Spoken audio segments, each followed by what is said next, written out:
Golden State Media Concepts Baseball Podcast. We cover everything Major League, from spring training to the World Series. We've got your favorite club covered, from New York to Boston to LA.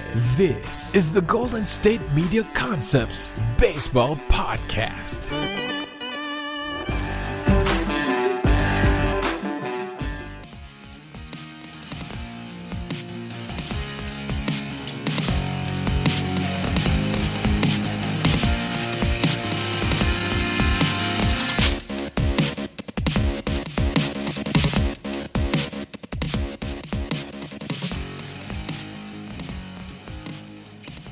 Welcome into another edition of the GSMC Baseball Podcast, brought to you by the GSMC Podcast Network.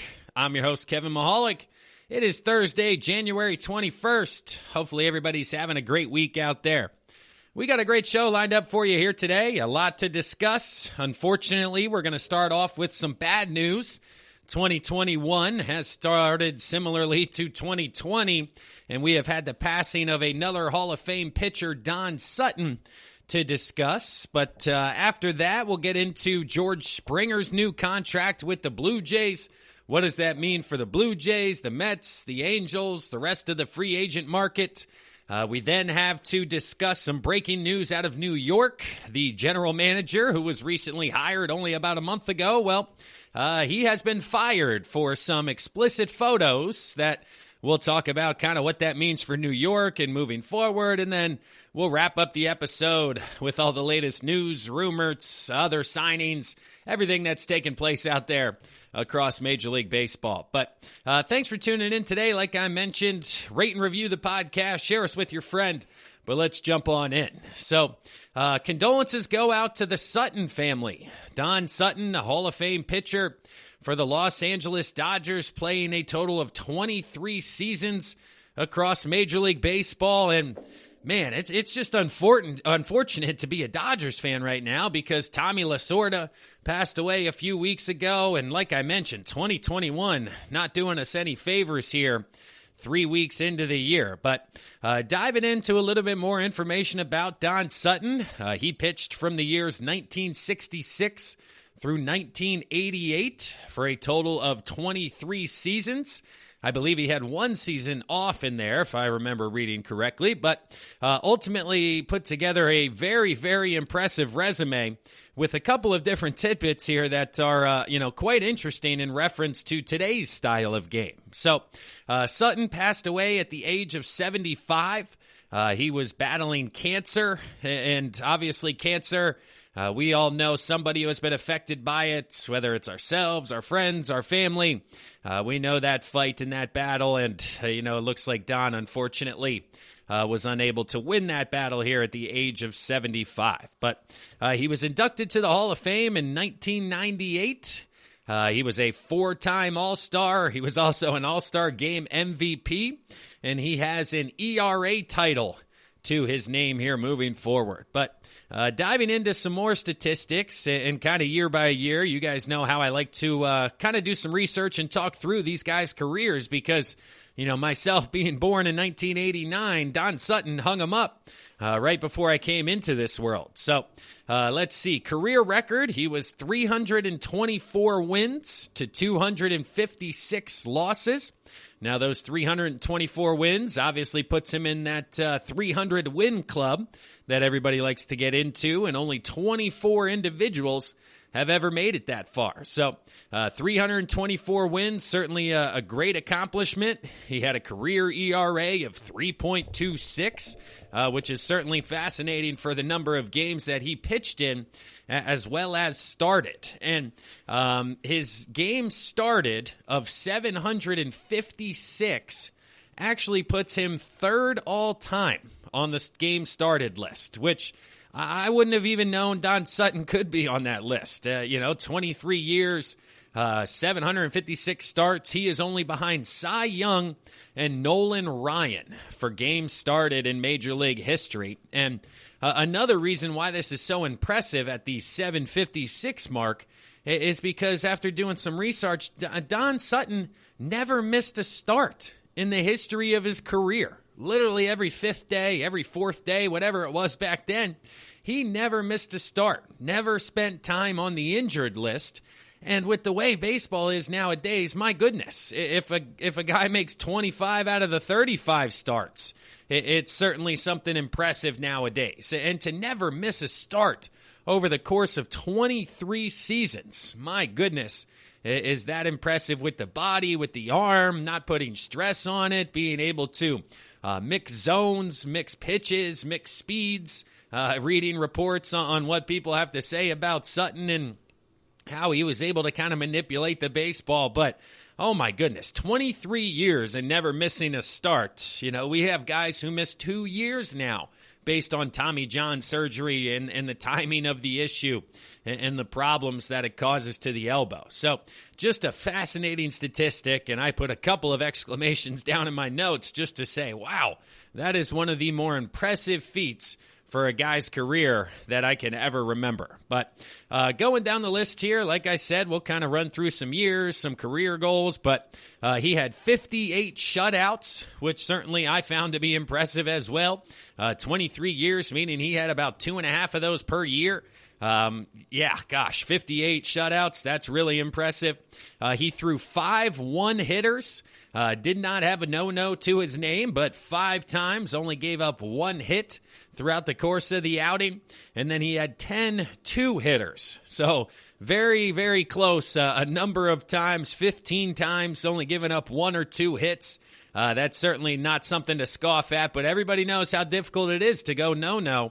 And a guy like Don Sutton never missing a start over 23 years, getting close, is certainly impressive as well. But he was 7th in innings pitched in the history of Major League Baseball. Looking at it here, he's at 5,282 innings, which again puts him 7th on that list.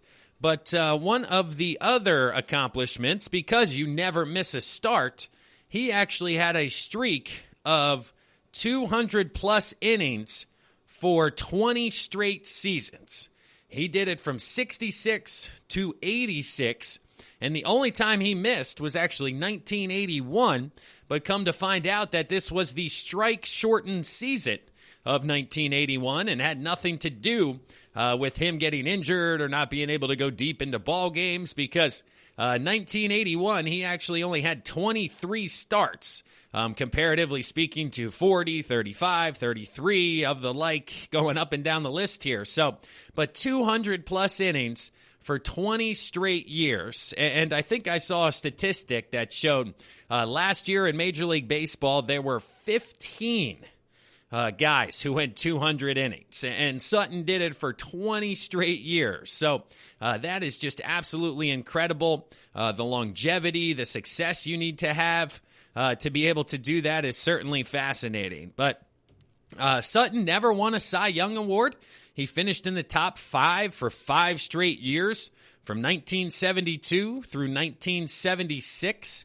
He finished 5th, 4th, 5th, and 3rd in the Cy Young voting in those years, and finishing 3rd, he went 21-10 in 1976. This was his career high in wins. He was able to only reach the 20-win plateau one time in his career, which again is certainly fascinating for a guy who has over 300 wins, and it shows the longevity and the success of his career that way. But total number of strikeouts, 3,574. Obviously, that 3,000 mark, something to be very proud of there. But that puts him 7th all-time on the strikeouts list for the history of Major League Baseball, which, again, certainly super impressive. But not only when it comes to Major League Baseball, but Don Sutton, he spent 16 years with the Los Angeles Dodgers. I mentioned it at the top of today's show. The Dodgers unfortunately lost legend Tommy Lasorda earlier this month, now dealing with the death of Don Sutton. But where Sutton ranks all time within the Dodgers organization is something that, again, I would not have guessed, because the Dodgers' history of pitching is obviously fantastic. I mean, you got Don Newcomb, Sandy Koufax, Drysdale, Dazzy Vance, Earl Horshizer, Venezuela, going through there, and now recently Clayton Kershaw, who's been doing it for years and years. But it's actually Don Sutton who sits at the top of a lot of these lists for the Dodgers. I mean, it's Sutton. He currently is atop the Dodgers all-time wins list with 233. He's got the most innings pitched for the Dodgers with 3,816. He's got the most shutouts. 52 of his 58 shutouts came while he was wearing Dodger blue. He's got the most strikeouts in Dodger history with 2,696. And this is the only one that I think he will be passed on here soon, because Clayton Kershaw is actually about 170 strikeouts behind Sutton, and could get there in 2021, but if he doesn't, I certainly think he could pass him in 2022 if he remains with the Dodgers and beyond. But again, if you were like, hey, Dodgers all-time wins leader, innings pitched, shutouts, strikeouts, who is it? My first, second, and third guess would not have included Don Sutton. So super impressive when it comes to Dodgers history and his career there, and it's just fascinating to kind of follow along. But Sutton, he's been quoted as a very modest guy. He was talking about how he never wanted to be a superstar or one of the highest paid players.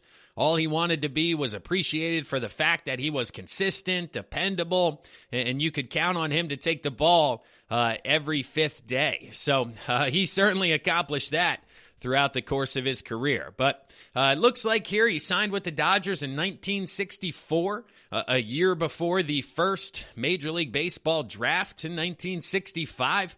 He signed for an estimated $15,000 and, debuted in the rotation only 2 years later alongside superstars Koufax, Drysdale, Claude Osteen.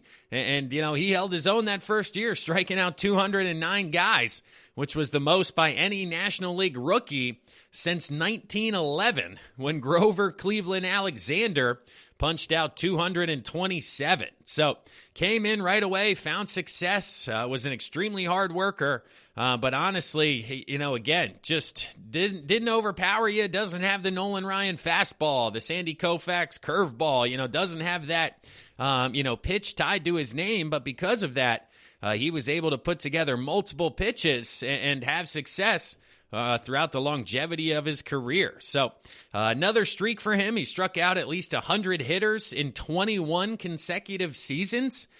This has only ever been matched by 3 other guys. Those 3 guys are Roger Clemens, Greg Maddux, and Nolan Ryan. So certainly in fantastic company there when it comes to strikeouts and, again, the longevity of his career. So just a crazy career for Don Sutton as I continue to dive in here and learn more and more. But he also spent time with Milwaukee, Houston, Oakland, and the Angels as well. But, of course, 16 years with the Dodgers, and that's how most people remember him by. But after his playing career, he actually continued to have success within Major League Baseball. He was an analyst for the Atlanta Braves, both in television and radio, for over 28 years upon his retirement. So that is where I kind of remember his voice more so than his success on the diamond, because growing up a Phillies fan, of course, playing the Braves all the time, they had their TBS broadcasts, and, they were very entertaining. And Don Sutton, he is being quoted and known not to hold anything back when it comes to his opinions and how he believes the game should be played. And, of course, people respected his opinion and how he was able to portray it due to the success he had on the field. But it's just fascinating, this guy's career and ultimately what he was able to accomplish. But once again, Don Sutton passes away at the age of 75. I believe it was this past Monday. If you're listening to this Thursday here on the 21st, I appreciate it. But certainly, once again, cancer winning that battle with Don Sutton. And, if you've ever been affected by cancer out there, it's not fun and can certainly be scary. So condolences go out to the Sutton family. But again, it's just fascinating as I continue to dive into these gentlemen's careers and learn. It's eye-opening sometimes the difference in the game of baseball from the 60s, the 70s, the 80s until now. Like I mentioned, 200 innings for 20 straight years. And now we got guys, 13, 14 guys only, are able to do it here during the course of 2020. So the game continues to evolve, but legends like Don Sutton, rest in peace. Once again, condolences to the Sutton family out there moving forward here. But that'll do it for the first segment of the GSMC Baseball Podcast, brought to you by the GSMC Podcast Network. What we're going to do now here in the upcoming segment, George Springer. He finally made a move. I told you guys last episode I thought he'd be heading to the Mets. That kind of aligned with what they were trying to accomplish. Well, the Toronto Blue Jays came in and, to quote The Godfather, made him an offer he couldn't refuse. And now George Springer is taking his talents to Canada, and what is a fascinating development here for the offseason. But we'll step aside here for a word from one of our sponsors and one of our sister shows, and we'll discuss everything George Springer when we come back. Stick around, everyone. This is your ultimate stop for everything sports. The Golden State Media Concepts Sports Podcast. Should I say more? From the NFL, MLB, the NBA to MMA, it's all in here. The Golden State Media Concepts Sports Podcast. Listen now.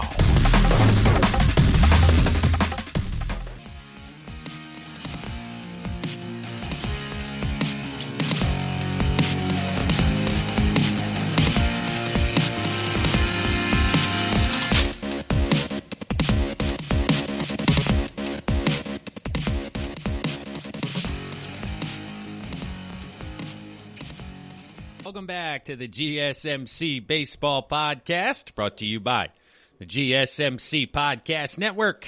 I'm your host, Kevin Mahalik. Thanks for listening, everybody. If you haven't checked out the other podcasts within the network, do yourself a favor. Wherever you're listening to this, Apple Podcasts, Spotify, Pandora, what else do we have out there? Stitcher, Amazon Podcasts. I can't even keep up with all of them, and I'm in the podcast world. But wherever you're listening, please like, rate, and review the podcast. Leave us 5 stars. Click that share button. Send us to one of your friends. Say, hey, a lot of action's about to go down in Major League Baseball. You're going to want to stay up to date with everything. And check out the GSMC Baseball Podcast. I certainly appreciate it. So let's jump into it here. Like we said, George Springer. Reports are that he is signing with the Toronto Blue Jays. A 6-year, $150 million contract going out to George to head to Toronto. This would be the largest contract in Blue Jays history, and only the second one to top 6 figures, or 9 figures, I guess is the way to put it, $100 million. They gave out one in 2006, but this is by far the biggest one here to a free agent. So 6 years, $150 million. That's $25 million a year out there, average annual value. And, was it better than the Mets deal? According to sources, yes. The Mets came in. They both were offering that 6-year contract, which was kind of fascinating to myself. I thought they would want to keep it in that 5-year range at most, with Springer coming off his age 31 season. He'll be 32 by the end of next year, which puts him at age 37 for the life of this contract, still making $25 million a year. But 6 years, they were able to get him $150 million. Like I said, the Mets came in right around 120 to 125, according to reports. So basically, the Mets said, hey, we'll give you $20 million a year. And then the Blue Jays came in and were like, okay, well, we're going to give you $25 million a year. And the other reason why this is a big deal, now as of this moment here in January, we don't know exactly where the Blue Jays will be playing their games in 2021 due to coronavirus and the strict travel restrictions of Canada in regards to coming in and out of the country. And originally, if you are in Canada, there are a bit of taxes and money complications, similarly to, the difference between New York and Florida when it comes to state tax and how that affects contracts. Well, same thing internationally. So the Blue Jays we're going to have to come in a little bit above wherever anybody was in America to ultimately have George make the same amount of money. But Springer is obviously a stud. He was one of the top 2 to 3 free agents this offseason. 3-time All-Star, World Series MVP, World Series winner, 2-time Silver Slugger. Even during the shortened season here, he led the team with 14 home runs, 32 RBIs, and more importantly, his postseason statistics are fantastic and something that is going to be very welcomed in that Toronto clubhouse, because in Toronto, they have a very young ball club, and they're trying to take that next step. A lot of the kids in the infield, and they like Springer to come in and kind of show them professionally, hey, this is how it goes, this is what you need to do, and this is how you get it done, because he's been to the playoffs every year since 2017, and even, 5 out of 6, 15 yes, 16 no, and then 17, 18, 19, and 20. Of course, the Astros have made it and at least made a run for a couple of rounds there. So a career 269 hitter in the playoffs, but he does have 19 home runs in only 63 games. So he is certainly not adverse to the big moments. And, even this past year here in 2020, he had 4 home runs in only 11 games. So it was a nice run for George in the postseason. But what does this do for the Blue Jays? Kind of where does this take us from here? And it's fascinating because there's a couple of different reports out there that they are still pursuing Michael Brantley, who is a good buddy of George Springer's. They're actually represented by the same agency. But I would think they would be done here in the outfield, because if you're looking at a potential starting lineup, you got Springer in center field, Biggio at second base, Bichette at short. You have Hernandez as the designated hitter role, because, again, Springer kind of gives them 4 solid outfielders, and one of them is going to have to move to the DH role. And based on defensive metrics, it certainly seems that Springer is going to play center field, because he had, I believe it was 6.5 runs saved, or DRS, that they like to call it here. And the Blue Jays as a whole in the outfield last year were at a -7. So Springer automatically makes them better in center. Maybe later in his career he can move to one of the corners. But for now, like I said, I got Hernandez moving from left to the DH role. We're going to put Gurriel Jr. out there in left, keep Grichuk out in right field, and then put Springer in center. But you're 1 through 9 here. This lineup of Springer, Biggio, Bichette, Hernandez, Guerrero, Tellez, Gurriel, Grichuk, and Jansen is a deep, solid lineup, and there is some balance, righty-lefty.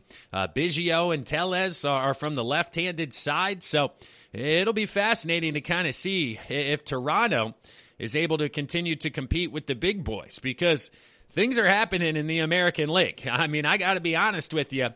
There is a ton of movement happening in the AL. On the National League side of things, it certainly seems like it's only been the Padres and the Mets who have joined the party so far. But on the American League side, I mean, we have the White Sox making a ton of move that we've discussed.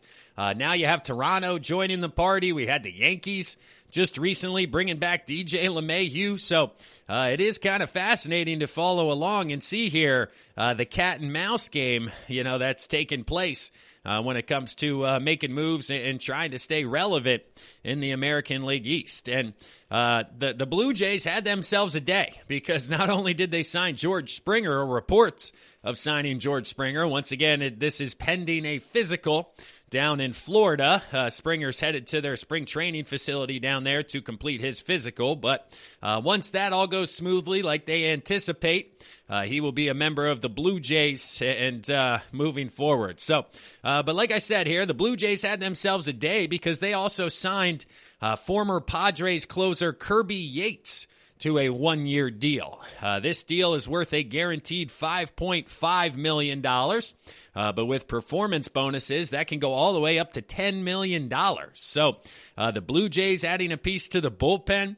Along with Yates, they also added reliever Tyler Chatwood to a little bit of a lesser deal. That one kind of went under the radar, but Chatwood, if he bounces back and finds himself, and we all know relievers are extremely volatile, year to year when it comes to their success. And that's why the guys who are able to continue to dominate, are really looked at as special. But, I mean, a couple of years ago, Kirby Yates, you could argue he was one of the best relievers in baseball. I mean, San Diego, 2018, 2019, he had sub-2.5 ERAs both of those years. Strikeout rates of 36 and 42%. To walk rates of only 6 and 5. So strikeout to walk ratio, certainly fantastic. In 2020, Yates was bit by the injury bug. He had some bone chips in his throwing elbow, which limited him to under 5 innings. And, it's kind of hard to dive into any more moves here. But, man, if Yates is able to bounce back, they get this offense going in Toronto with the rotation of Ryu and Pearson and a couple of other young guys they got coming up. Toronto could be a sneaky team in the American League. And, honestly, they surprised people in 2020. So I think here in 2021, we could be in for a little bit more of the same. But what does this do for the rest of Major League Baseball? I mean, here we are.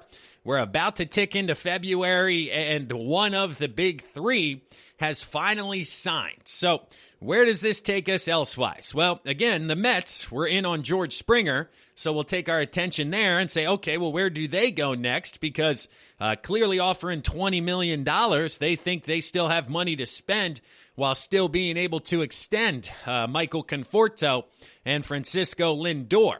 So it'll be interesting if they turn their attention onto the internal guys or if they're still looking to add a piece from the outside, because they made the move at the catching position, so it's not going to be Real Muto, which means that really the only other big fish for them is Trevor Bauer. And it does seem with the moves they've made, bringing in Carrasco, bringing back Stroman on a qualifying offer, that they are happy with where their rotation is. So I think this transitions them out of the free agent market and back into the trade market in New York. And the one name I can think of here that could potentially be on the list is Chris Bryant. And $20 million a year for Springer. It's anticipated that Bryant, I think, is going to make about $19.5 here in 2021. So those salaries align to what the Mets were trying to accomplish. And that's really the only guy who I think could still be on their radar moving forward here to make a move. But, okay, so the Mets, they're out on the Bauer and Real Muto sweepstakes. Well, let's talk JT Real Muto here.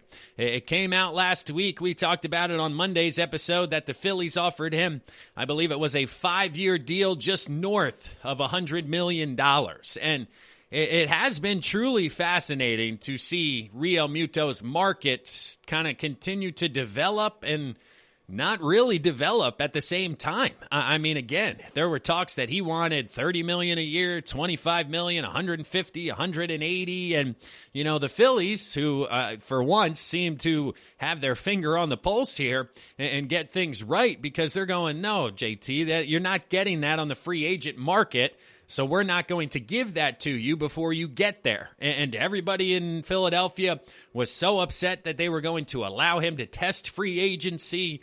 Bryce Harper screaming out, sign JT in an empty ballpark after he hits a home run where management can clearly hear him. They recently signed Archie Bradley, who tweets out one of the first things is sign JT. And it's just kind of fascinating to see how that interaction has taken place. But it does seem to be that the Phillies are really the only big-time player left for Real Muto. He was tied to Toronto, but with this recent deal, that money has kind of gone elsewhere. There's been conversations around the Nationals potentially, but if you're looking at teams and teams willing to give him big money, it certainly seems that all signs are pointing back to Philadelphia for JT, and now it's just a matter of if he's going to be content getting $22 million a year for a 5-year, $110 million deal. But if Springer and the Mets, they had him right around 20 and he's at 25, I would put JT kind of one tier right below that. So I think 20 to 22 is where his market is and his fair value for JT. So it'll be fascinating to see if over the next 48 hours, if he jumps in here and signs on the dotted line, very similarly to Springer. But the last of the big three, of course, is Trevor Bauer. I think I predicted Monday that he would head to Toronto, but this doesn't seem to be the case anymore with the George Springer signing. So now the leader in the clubhouse for him, I certainly believe, is on the West Coast.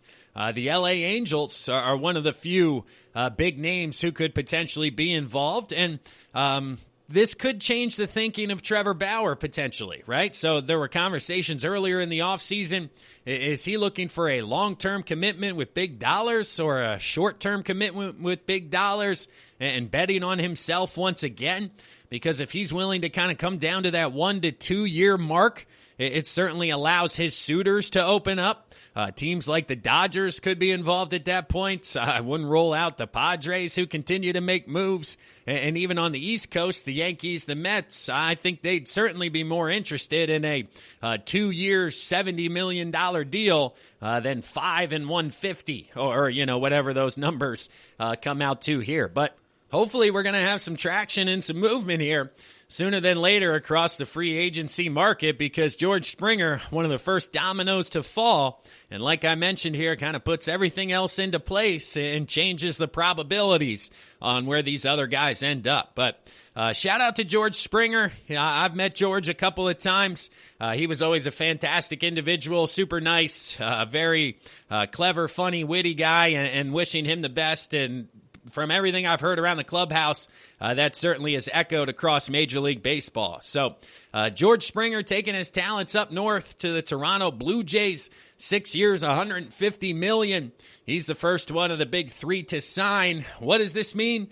I think it means JT's headed back to Philadelphia, and it certainly means Bauer is looking like he's headed out west to be part of the LA Angels. But nothing is set. Those are personal preferences or personal thoughts. I'm not reporting anything out here. So you guys will have to continue to stay tuned to the GSMC Baseball Podcast, and we'll keep you guys up to date on everything going on across Major League Baseball here. But that'll do it for the second segment. I appreciate you guys listening.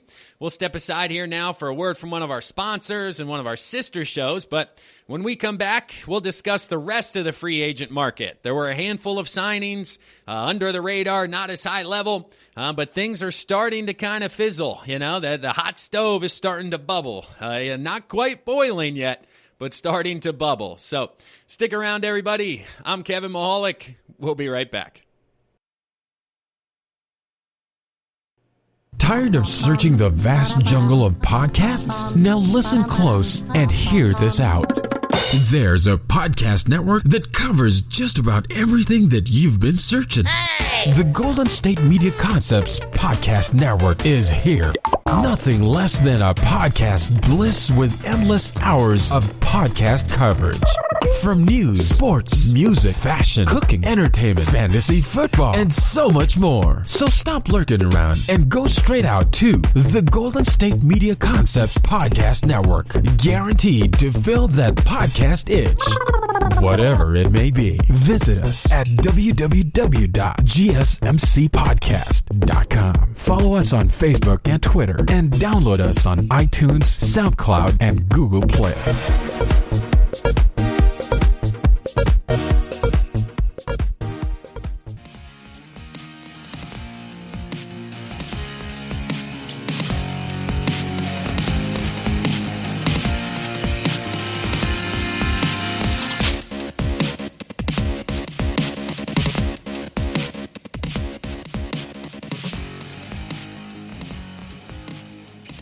Welcome back to the third segment of the GSMC Baseball Podcast, brought to you by the GSMC Podcast Network.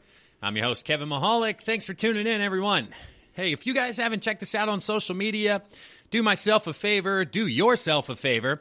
Head on over to Facebook, Instagram, Twitter, LinkedIn.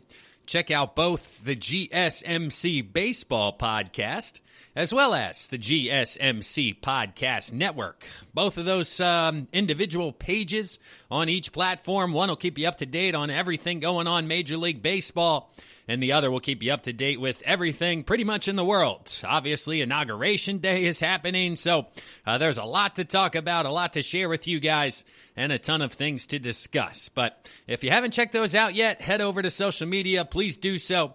I certainly appreciate it. But here in segment number 3, we're going to dive into the rest of the moves that have taken place across Major League Baseball.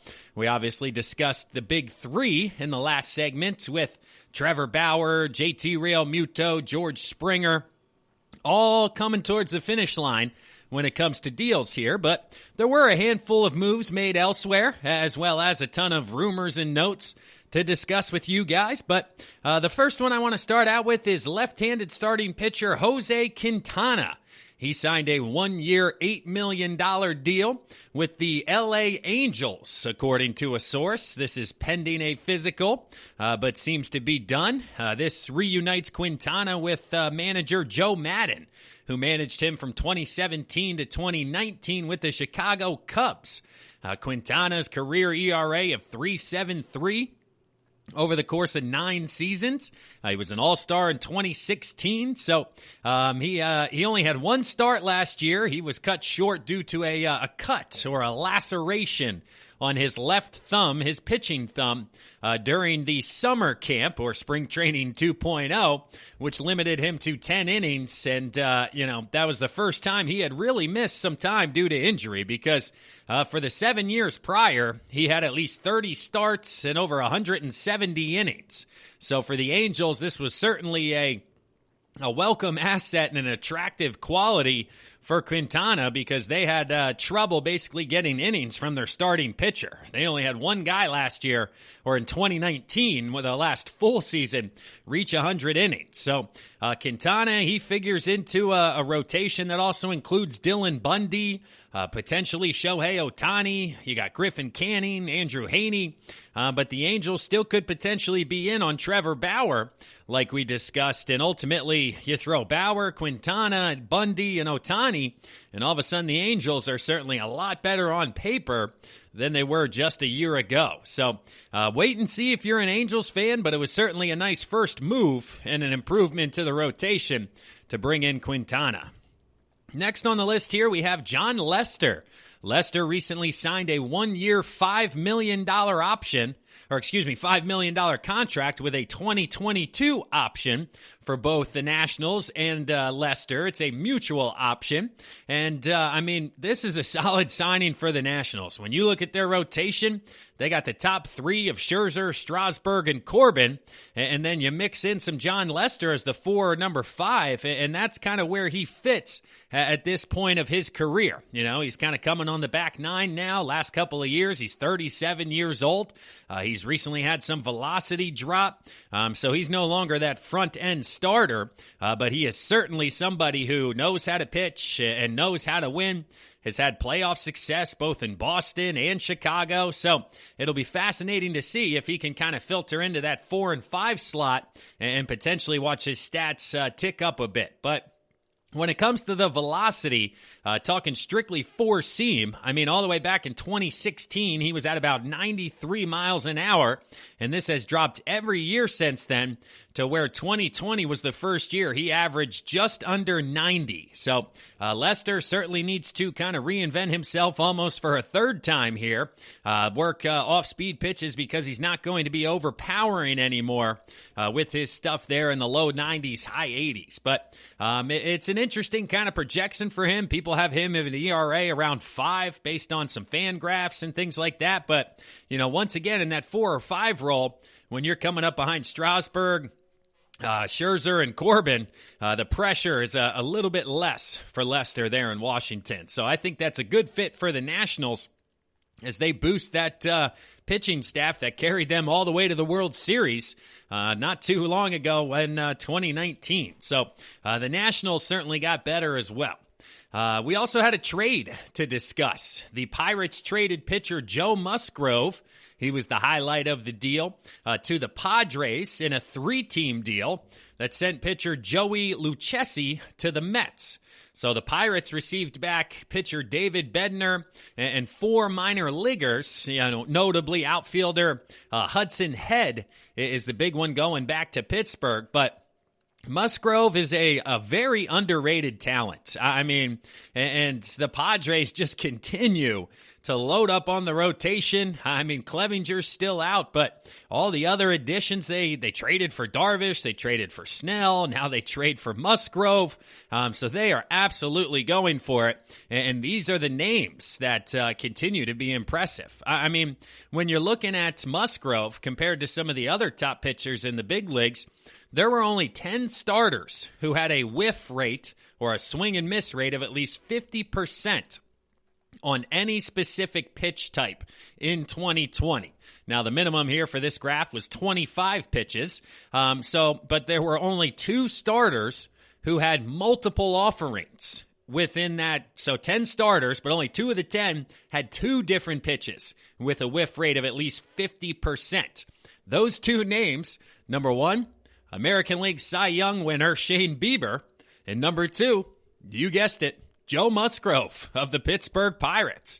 Joe had his curveball as well as his slider, both above that 50% mark. So his off-speed is certainly extremely above average, and this is something that if you're into analytics or sabermetrics, you kind of see this stuff and your eyes light up because you're thinking, man, if he could throw those more often, he could control those, get ahead in the count, this guy's going to be extremely difficult to hit against. And with that lineup offensively in San Diego, he should certainly have more run support than he's had in Pittsburgh in quite some time. So, put him in the rotation right up there. Man, the Padres, the Nationals, everybody getting better on the National League side when it comes to the rotation and moving forward. But if you're the Pirates, why would you do this? What are you looking for here? And it's kind of fascinating that, they don't see themselves as contenders.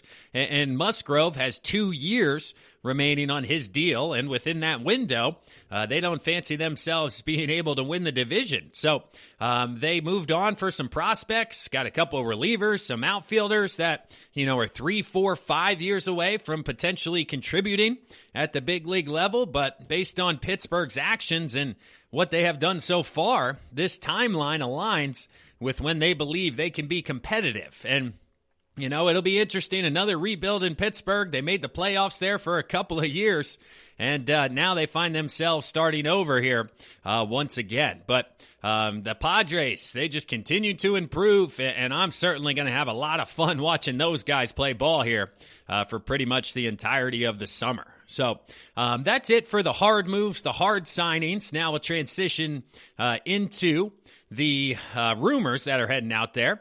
Let's see here. Actually, it just popped out here on the 20th that the Blue Jays are also signing outfielder Michael Brantley. Even though they just signed George Springer, they're also adding Michael Brantley, who is very good friends with George. It looks like he's agreed to a 3-year deal with the Blue Jays. This would certainly pencil him into kind of that designated hitter spot there that we had talked about could potentially go to Hernandez in the last segment. But I believe Toronto will probably move one of those younger outfielders, try to get some prospects back.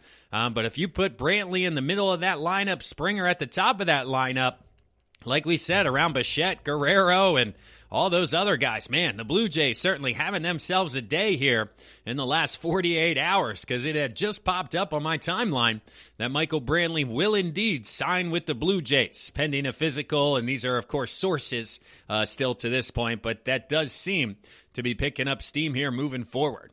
Next up, the Boston Red Sox. What's going on in Boston? Well, they, quote, remain high, end quote, on Kiki Hernandez of the Los Angeles Dodgers. MLB Network's John Heyman reported on Twitter Wednesday that the Red Sox are still very interested, but he also noted that the New York Mets are having conversations with Hernandez as well. Kiki was one of the top utility men in the league and has a ton of versatility, infield options, outfield options, and the Red Sox are looking to upgrade on the second base position with Dustin Pedroia no longer calling that space home. So they're looking to add Hernandez here and could get a little bit busy in the near future if you're in Boston because not a lot's taking place up there. I know the fans are starting to get a little bit antsy, but here in the past few days, we've heard that Boston could be involved in a handful of moves. And as recently as a couple of days ago, Boston traded their 14th ranked prospect to the Phillies, C.J. Chatham, who is a shortstop second baseman, for a player to be named later. Now, initially, the Philadelphia market thought this could be the start of an Andrew Benintendi trade, but it did seem to kind of come together on its own, where it was just a one-off deal, because multiple reports out there say the Red Sox are open to trading him, and there are multiple clubs interested in acquiring him, but there has been said, quote, the asking price from at least one of the teams involved a younger corner outfielder along with a minor league pitcher, not necessarily on the 40-man roster. So if they move Benintendi, they're looking for a younger piece, kind of up and coming, a little bit more potential, as well as a lottery ticket arm that could potentially be added to the deal. So the Boston Sports Journal listed the Astros, Athletics, Pirates as teams that could be involved. There's also been communication around the Rangers, the Reds, and the Phillies. Like I mentioned, having conversations with Chaim Bloom up there in Boston about adding Benintendi. So it'll be fascinating to see ultimately what they get from the Phillies. They were talking about former number 1 overall pick Mickey Moniak potentially being moved as that young corner outfielder, and then a AAA arm, not on the 40-man, certainly aligns with the reports that are coming out of Boston and what they're looking for in return here. So Boston could be active in the next week or so. It's one of those where we will have to stay tuned to everything going on up in Beantown. So let's see what else is happening out there. As I'm scrolling through, the Mets are interested in Kiki. We mentioned that.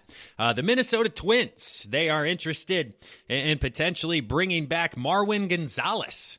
Gonzalez was with them the past 2 seasons. He is now a free agent, but they're kind of waiting to see what happens here, and people are saying that the Twins are now interested in potentially bringing him back. Gonzalez signed with Minnesota before the 2019 season. He had a nice little run with the Houston Astros. He didn't particularly live up to the offense he put up in Houston, but he's also a versatile defender. He was good for them in spurts. So it'll be interesting to see ultimately if Minnesota does bring him back and which move they ultimately make here. Now, there are a ton of rumors happening across the free agent market, as well as the starting pitching market. The Dodgers have been linked to Brad Hand over the past couple of weeks. They're said to be in the peripheral of his market, kind of lurking in the shadows to see ultimately how it plays out. Mark Feinstein of MLB.com tweeted that Jeremy Jeffers is on the radar of several clubs, and there are a handful of them here. He was formerly of the Cubs. Relief pitcher, had some success.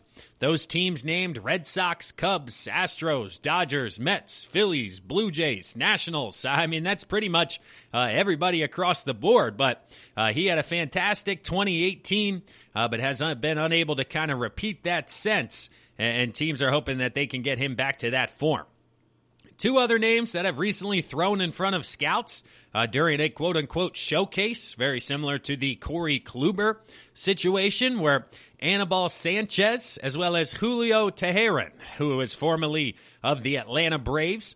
There were a number of teams there, and the ones that were most notable were the Rays, Twins, Marlins, and Mets, all looking to add potentially starting pitching here at a reasonable cost. And Sanchez has been linked to the Phillies as well due to his time with Dombrowski in Detroit. And so it'll be kind of fascinating to see ultimately which direction Sanchez and Teheran go here moving forward. But a ton of rumors continue to churn out there. Michael Brantley recently signs here today, recording this Wednesday night with the Toronto Blue Jays. So Toronto making it known in the AL East, hey, the Rays got worse, the Yankees, they stayed the same, if not got a little bit worse, and we think it is our time now. So shout out to Blue Jays fans, because your team is certainly making moves and anticipating going for it here. But that'll do it here for segment number 3 of the GSMC Baseball Podcast, brought to you by the GSMC Podcast Network. We'll pause one last time here for a word from one of our sponsors and a word from our sister show. But when we come back, we'll wrap things up talking New York Mets scandal. Oh, boy, they need a new general manager. Stick around. We'll talk about it. Want to know the latest in soccer? Then listen to the Golden State Media Concepts Soccer Podcast. From MLS, the World Cup, and the Premier League, we've got you covered. The latest updates, the hottest matches, and news on the league's top players. It's the Golden State Media Concepts Soccer Podcast. David Beckham scores the goal to take England all the way to the World Cup finals. Listen now.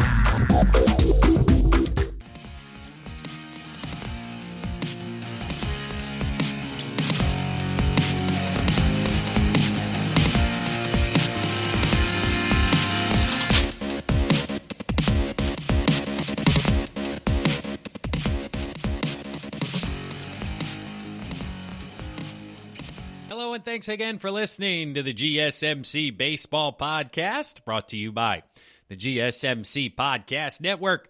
I'm your host, Kevin Mahalik. Hopefully you guys are having a fantastic week out there. It is Thursday, January 21st.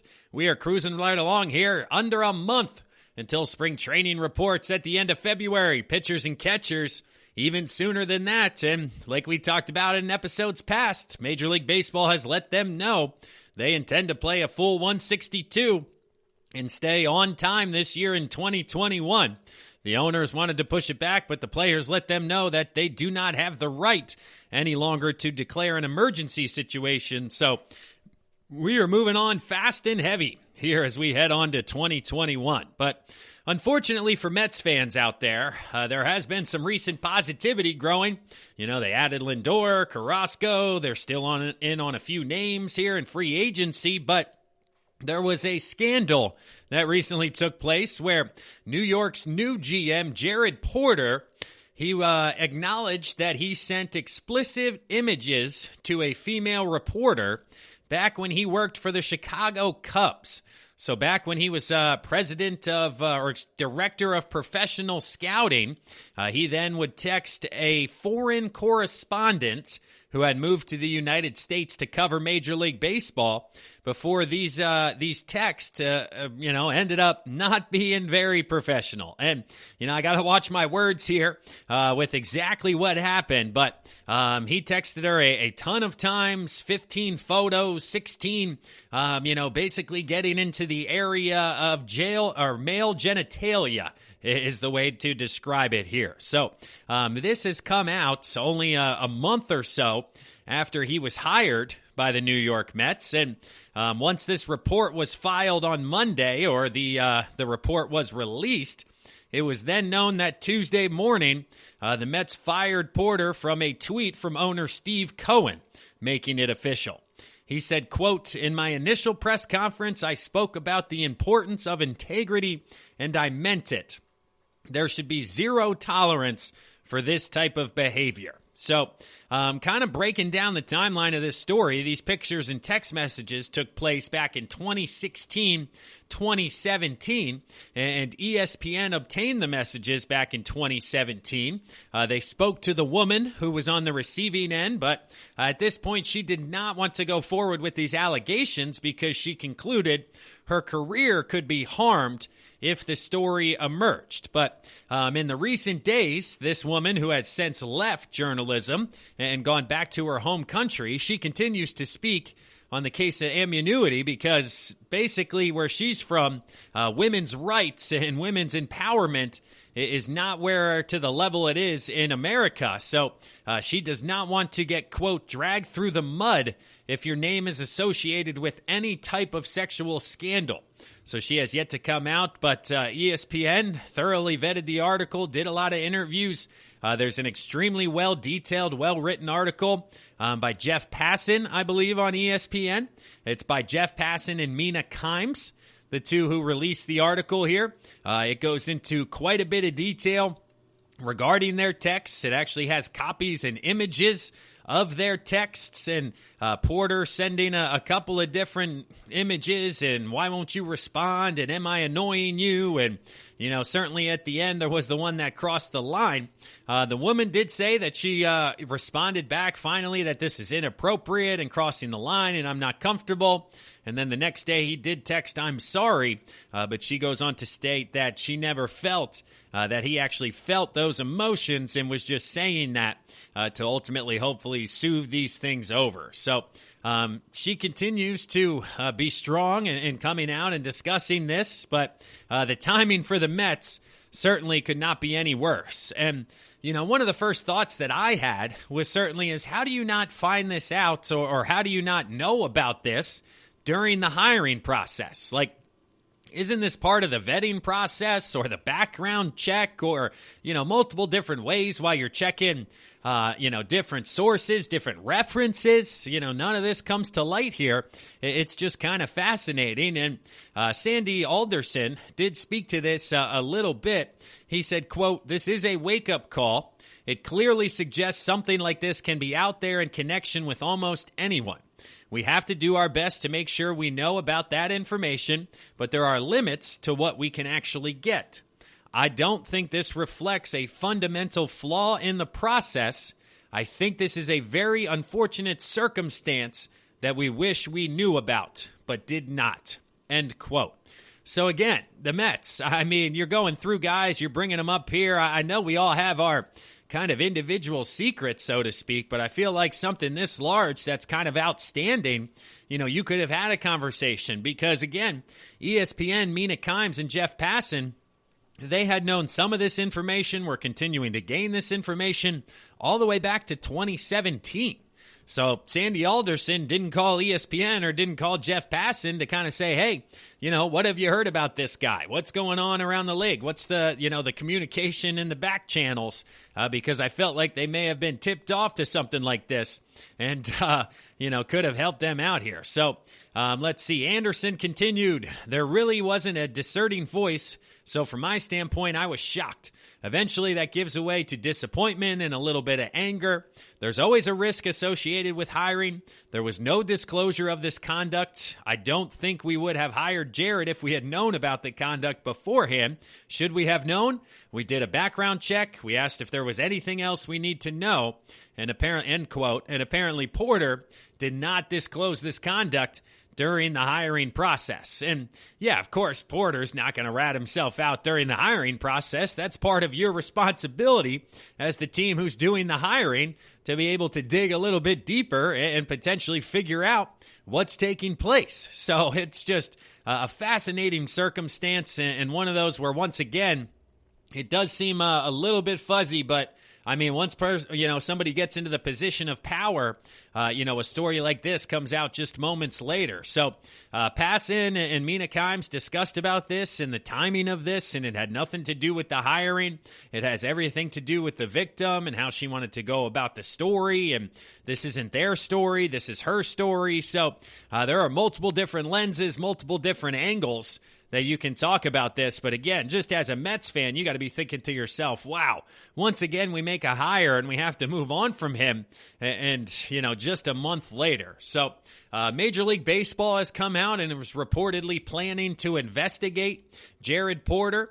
Bob Nightingale reported potential punishment could be Porter being suspended and requiring reinstatement before working in baseball once again. So he could be suspended indefinitely until he probably goes through some programs, some guidance, and ultimately kind of finds himself. So Major League Baseball is certainly not just sweeping this under the rug, and they want to, find out what happened, get to the bottom of it, and see if they can help correct it to make sure something like this doesn't happen again. Because not only is this a black eye on the New York Mets and that organization, but it's also a black eye on Major League Baseball. Being a general manager in Major League Baseball, there's only 32 of these guys across the league. So for one of them to come out and kind of be, oh man, I don't know the words to say there, but just to be ousted a month later is certainly not a good look for the New York Mets. But what does this mean moving forward for the GM spot? I mean, the Mets are right where they were about a month ago, looking to bring on a GM here, but it has been reported that Alderson said that the Mets will not hire another GM this offseason. They said, quote, "I'm very confident in the group we have that we can move forward and move forward effectively." And this is a fascinating subplot because the next step on the list for the offseason was trying to sign Francisco Lindor to a long-term deal. And that is typically the responsibility of the general manager. And now you don't have one of those. So is Alderson going to be running the baseball operations? I would assume so.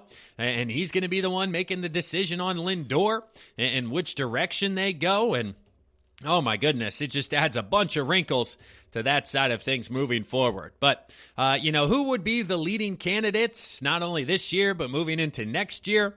Of course, internally, the front runner would be Zach Scott.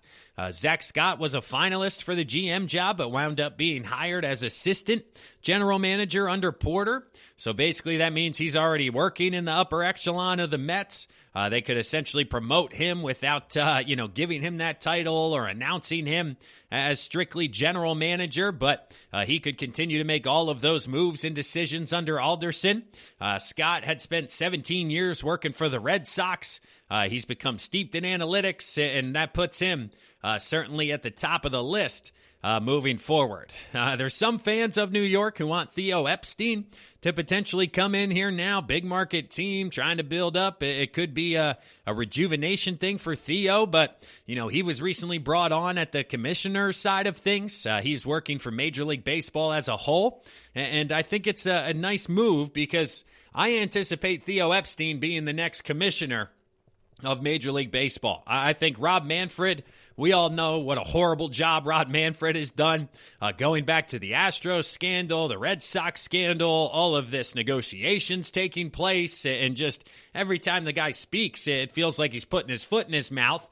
Who calls the trophy a piece of metal? You're the commissioner of the league, and you're calling its most prized asset a piece of metal, and you didn't think that any backlash was going to be coming your way? So just fascinating, but Theo Epstein, certainly he's not going to be making the move from the commissioner side of thing and Major League Baseball side of things back down to Mets general manager here, in my opinion. But a couple of other names we hear is Billy Owens, formerly of the Oakland Athletics.